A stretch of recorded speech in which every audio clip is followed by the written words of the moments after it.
Good morning, shining ones. Megas here on a beautiful early morning in Asha. If you're brand new to the channel, we're Zoroastrians. We are the Magi.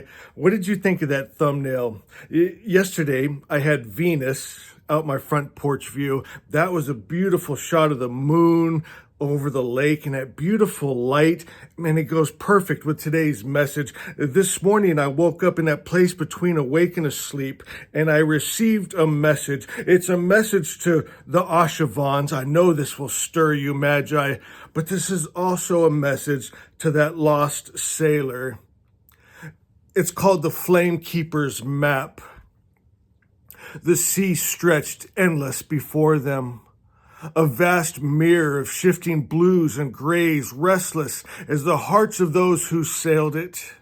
There was a city across the waters, a city of golden spires and emerald gardens, where the rivers ran clear and the air hummed with songs of Asha. The sailors called it many names: paradise, the lost shore, the land beyond sorrow, but none could deny its existence, for the longing was written in their very bones. And on the pier stood the Ashavan, the flame keeper, robed in white with a lantern of steady gold. His hands, he held maps, not of paper, but of light, woven with lines that shifted and glowed like fireflies caught in sacred geometry. He had come from Asha, and he knew the way. His heart was the compass, his wisdom the chart. One by one the sailors came to him.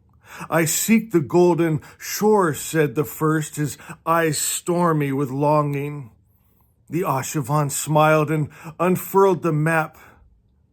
"Then follow the light," he said. "Sail east where dawn meets the waters. Do not be afraid when the mist rises, for the path will clear as you go." The sailor frowned. "But my father sailed west, and his father before him. The great books say the way is through hardship, through storm and wreckage. How can it be as simple as following the light?" "The map does not lie," said the Ashavan. "Only the false stories do." The sailor hesitated, then shook his head. "I cannot be the one to break tradition." And he turned away, steering his ship into the dark. Another came, eyes bright with intellect. "I have studied many maps," he said. "Some say Asha is north, others south. Which is it?" "It is neither," said the Ashavan. "It is east towards the rising sun." The scholar laughed. "Then the others are all wrong? They are mistaken?"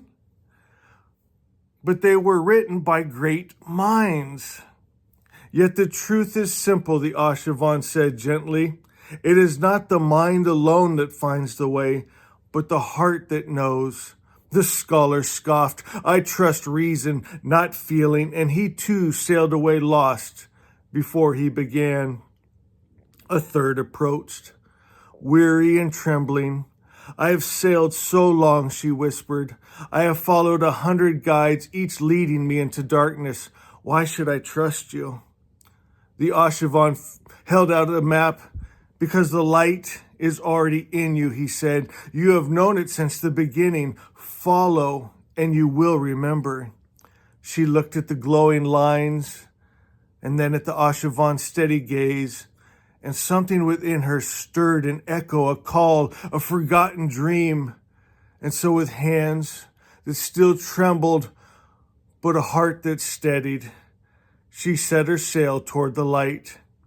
And the Ashavan watched, waiting always, offering always, knowing that one by one the lost would remember.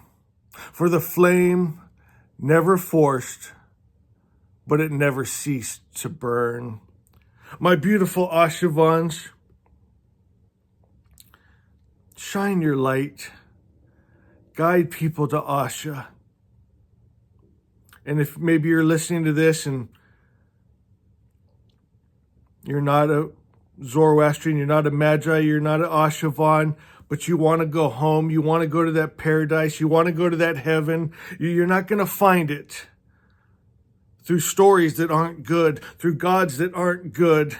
If you want good, you need the good, you need the light, you need the pure. Zoroaster means pure light, undefiled, undiluted, unmixed, pure light. The original religion of Zoroastrianism, God was just good. He didn't love and hate. He wasn't at peace and war. He didn't heal and send sickness, disease. He's the highest principle of good. If you'll restore his image, my friends, and take that spirit into you and hold it, it will take you home to Asha. You will see heaven on earth. And all the Magi said, Asha is